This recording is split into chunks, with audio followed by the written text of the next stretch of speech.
Welcome to HortTube.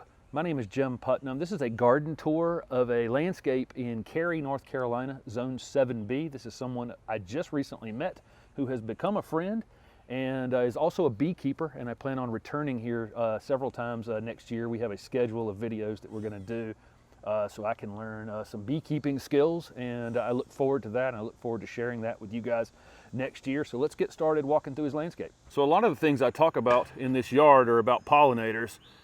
Figs have interesting pollination. They don't have an open flower. A fig is actually an inside-out flower, and a wasp actually enters the fig and pollinates it from the inside. Drills a hole in the end, and those of you, I don't want to gross this out for you, but the wasp never leaves. It's no big deal. They get broken down and become part of the fig, and you don't actually know it happened. Actually, the other reason I'm showing you this big, beautiful fig tree, where some of them have started to mature right here at the beginning of August. I don't know what variety this is I want you to look at the roots. You have to be careful with figs. This is a root that's running from that fig tree. Just watch this, how far this actually runs down the road and how far it actually is from that fig. This is not something I would probably put right up against my my foundation, but it is a beautiful plant, and that tropical look everybody loves, and you know, figs are great. This is a Marinelle holly, I believe is the variety here, and what I wanted to show on this that makes these super interesting is they're up on this big mound here, 3 or 4 feet up with no irrigation, and there's very few plants that could probably grow like this and berry like that. So there's some sedum here, which is great for the fall pollinators, and then there's this yellow honeysuckle that's along the fence. And the other day, I'm super early here shooting this video, so the bees haven't shown up yet, but the bees use the same tactic on these yellow flowers, these deep flowers, as they do on the salvia at my house, where they actually come up here and actually make a little cut in the flower, and I don't think you'll be able to see it. I don't think it'll be clear enough, but they make a little cut in the top of the flower to steal the nectar from it, because they can't actually go into that flower, which was designed for a hummingbird or some other sort of moth or something. But super interesting how the bees have still managed to get what they need from this plant. This is Ori mountain mint here, and there's quite a bit of it planted here. The bees go absolutely crazy for this in the afternoon. There's honeybees, few honeybees on it right now, but it's usually midday, and some of them will actually sleep on it. There's one I think you can see right here, and I took some other video of this the other day when they were a little more active on it, but they'll absolutely cover this in the afternoon. This plant can become a little bit weedy, and so having it contained by the concrete here that I'm standing on, and a fence behind it that you can kind of delineate the other side of it, is a good idea, because it does get pretty aggressive. So this is giant goldenrod. I think this is a Solidago gigantus or something like that. I'll put it down at the bottom of the screen. That thing's 7 or 8 feet tall, just coming into bloom. Really beautiful. This is the back side of that little fence with that Ori mountain mint. Here's some New York ironweed here. It has not started to open yet. That's right there. There's another variety of ironweed I'll show you in just a minute. He's got a few voles doing some damage here on this garden phlox, but that's some of it still looking pretty good right there. And then there's Confederate jasmine on this corner, and then some monarda or bee balm that's just starting to open right there. It looks beautiful. I'm going to pan you around this yard real quick so you can get an idea of what this backyard looks like. These are George Tabor azaleas. It's a variegated azalea. Really nice. There's a little spot of phlox right there. Coral bark Japanese maple, purple leaf plum right up there, and this fountain. I really like this this fountain. Really quite nice. That looks like it'll be a heavy one right there. So I'll spin you around. There's a seating area right in here. Really nice waterfall feature in here, and a pond here that has some lilies in it, and I'll continue to pan you around. This gold mop cypress is quite a feature right there, and coming back around to that area. So that's the kind of the feel of this backyard. This turf is Bermuda grass, which looks great right now, and he's got two large Labrador retrievers, which, you know, this Bermuda grass holds up to those Labradors right there. Let's see, there's an Edgeworthia planted right here, blooms much earlier in the year. There's a Viburnum tinus behind this waterfall right here. This is an evergreen viburnum. Some residual white flowers on it right now. Usually this one blooms super early in the spring every year. I'll back out of this. I can see some Russian sage planted in this little bed back here. I don't know what the rest of that is before I go around there. This pond is really nice. Go back up and take a look at that. And really some things that I need to be doing in my yard where I just haven't gotten around to yet. These little extra pieces are really nice. There's some thyme right there, and some ice plant, and moving on around, there's some oregano that the bees absolutely go crazy for if you let it flower like this. You can see that right there. They just go nuts for it when it's in full bloom, like that is. There's some cactus that have come up in here, and he says he doesn't know how this liriope got in here, but somehow at the top of this wall there's a couple liriope.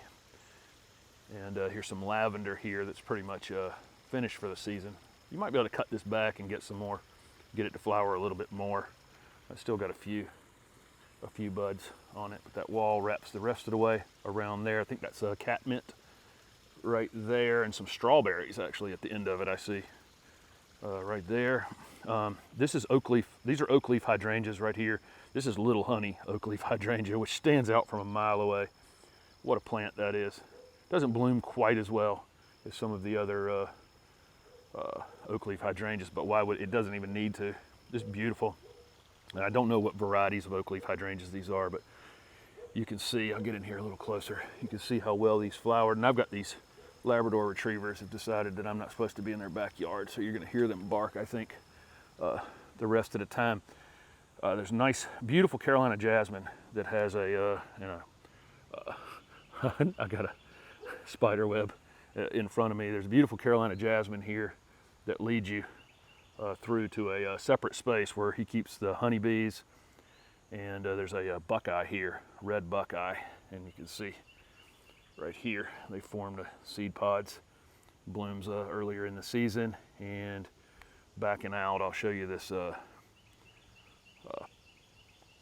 gold mop cypress. I don't know how tall that is. It's probably 20 feet tall at this point. Which, you know, those go. I've had a neighbor at my old house that kept them probably 3 feet tall. So same plant.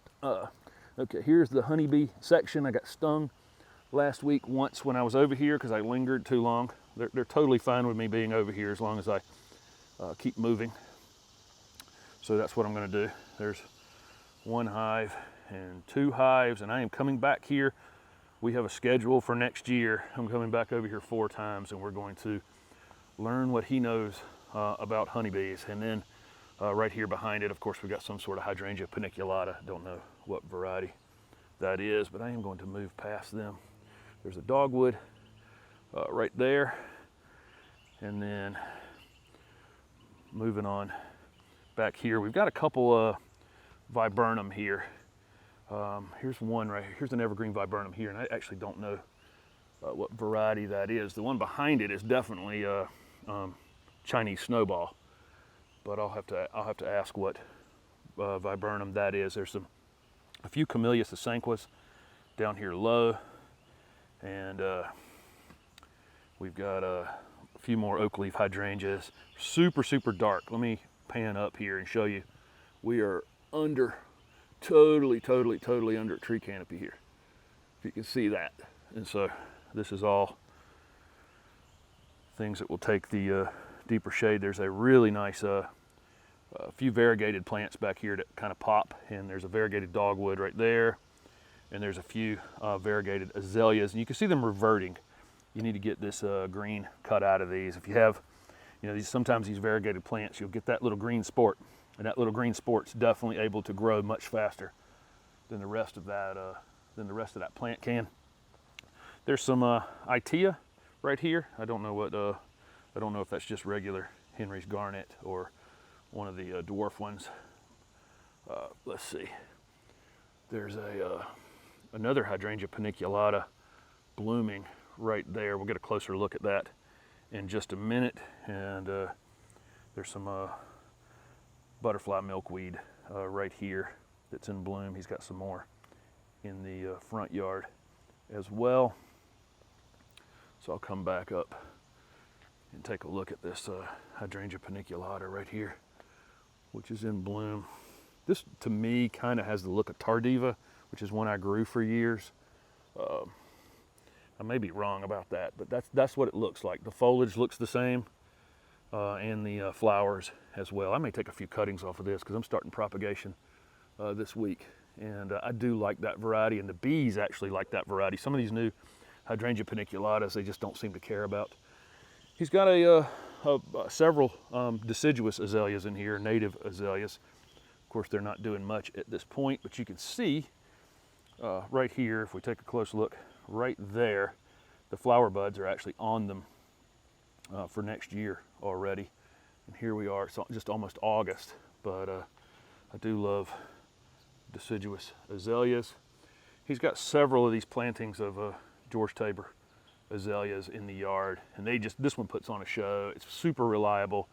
Down here in the deep shade, it's doing great, and also up there in the sun where I showed you the first ones, they were doing great. Here's some dwarf azaleas on this side of this path. Right here, Gumpo azaleas in all likelihood. Don't know what color. These usually come in pink or white.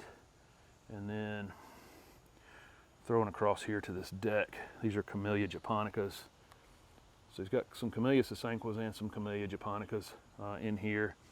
Let's see, a couple more things. There's winter honeysuckle right here. These bloom in like February. I've covered this plant pretty thoroughly. It can be a bit invasive, but fantastic fragrance. Probably one of the earliest plants that bloom every year. Several different hosta used back here just to brighten these dark spaces. So here's the Camellia japonicas and a Laura petalum right here. I don't know what variety. It's a larger, older one. Here's a Variegated Abelia. Right here, there's a few more of these.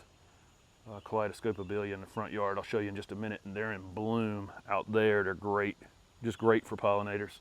One more thing I'll show you in this backyard is this variegated gardenia right here, which is super striking. Another good one for, you know, kind of a part shade condition to brighten up a space. So one more time, I'll swing you around this backyard. Really nice deck. These gold foliage plants are used, you know, to have little bright spots, you know, off in the distance. Of course, I am here at the beginning of August. This has all have been quite a bit more showy at a different time of year, so keep that in mind. I don't always get to time these tour videos on the perfect day. I am going to go back around one time. I completely passed this cut leaf Japanese maple, which was right there. Just a nice little, really nice little cut leaf Japanese maple in the lawn. So you put in this pollinator garden this spring, and of course the rabbits started to eat it to the ground. It will be better in time as they mature a little bit. Several nice trees out here. There's a Japanese snowbell right there. It gets those little white hanging flowers on it. I had one at the old house. I think the variety I had at the old house was called snow cone. Honeybees absolutely love those when they're blooming in the spring. There's a couple weeping cherries that were planted in this little bed as well. This Joe Pie Weed right here, which I took some video of last week, once the bees are awake and working hard. Look how many are actually sleeping on this Joe Pie Weed. I don't know if you can actually, you'll be able to see how many bees are actually on that. It's really, really amazing. They absolutely love this native plant. So other things that are in here, there's coneflowers, lots of different varieties of coneflowers. There's a reddish one there. This one looks like just the native purpureans right there. There's some coreopsis right there, a variegated one. Again, there's a little green coming out of that thing. You want to get that kind of stuff cut back. Clethra right there that I covered last week in a video. Some dwarf butterfly bushes on this end. There's several different varieties of those. A red salvia right here. Can't beat salvias for pollinators. Another white clethra there, probably hummingbird. There's a couple more Edgeworthia right there, paper bush. They bloom super, super early in the year. There's more lavender here. Pollinators do love lavender. And then let's see, there's some Blackeyed Susans here. Once they're established, I think the rabbits ate those to the ground, and they will with Blackeyed Susans, and they will with coneflowers as well. You can see these things got eaten to the ground. This fence will make quick work of that. And let's see, let me move back around here, show you all these different coneflower varieties. There's a white one there. There's a yellowish one right there. These bees on this Joe Pie Weed.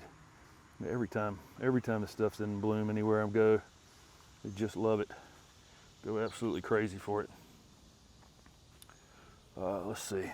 The rabbits had even taken it down. That's why that new growth is happening from the bottom. Don't know if that stuff will have time to bloom or not, but it had taken it down to the ground. There's a couple varieties in here because I saw his plant list, and I think this may be the Dwarf Joe Pie Weed right here. But just look at the amount of bees on this. The foliage is really nice on this plant. It's just one of those underused plants. It's not out of place in any landscape, really. This is Helenium here, right there. Beautiful, absolutely beautiful flowers on those. Again, I'm here so early in the morning, nothing is on them yet. I'm gonna move out here in the sun. This is a different ironweed variety. I showed you that New York ironweed in the backyard, and this is a smaller growing one. It starts blooming a little earlier. Pollinators absolutely love it.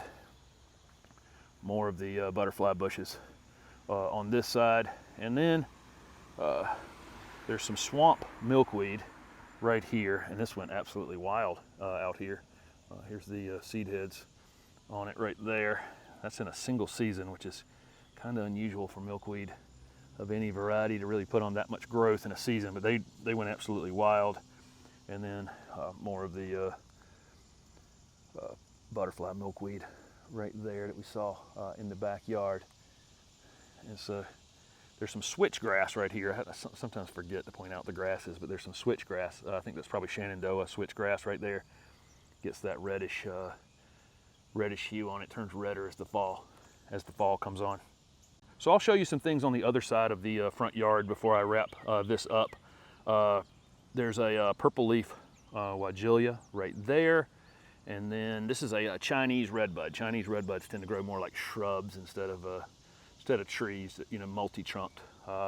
This is a plant that I saw a ton down on the Gulf Coast, growing wild. This is rattlesnake plant. This is one that more people should have in their yard. It's just such an interesting, it's such a neat plant. Really neat. There's some more of that Ori mountain mint that the bees go so crazy for. Let's see. These are Kaleidoscope Abelia, and they're starting to flower now, and bees absolutely love the flowers on any Abelia. And super industrial. And look, these are growing under the shade of a cherry tree right here. And most of the labels you'll see on Abelia say full sun, but I see them all over the place growing in light shade. Even this variegated one does quite well. And there's a Japanese beautyberry right there, just absolutely loaded up with berries. They'll start to turn purple. There's a native beautyberry, American beautyberry, that I've shown, and I've just planted a white berrying one at my house. it can get gigantic. The Japanese beautyberry is a little easier to keep as an ornamental. That's the differentiation. Also, the American beautyberry gets much larger berries, but they're both just as showy in the fall. But moving around here, you can see the rest of these Kaleidoscope Abelia, and then back up in here, he's got a Hydrangea macrophylla right there. The screening plants used on the lower part of this yard, these are wax myrtles right here, which are native to the southeast. And then there's a deodar cedar right here. A deodar cedar probably get 125 feet tall, something crazy like that. So there'll be one day when this will have to come out, but for now, it's absolutely beautiful and fits that space nicely. So thank you very much for watching this video. I thought there was some interesting things in this landscape, and I'm coming back here several times next year. We have a schedule for me to learn about bees, and I hope to put on a suit and maybe he can teach us all something.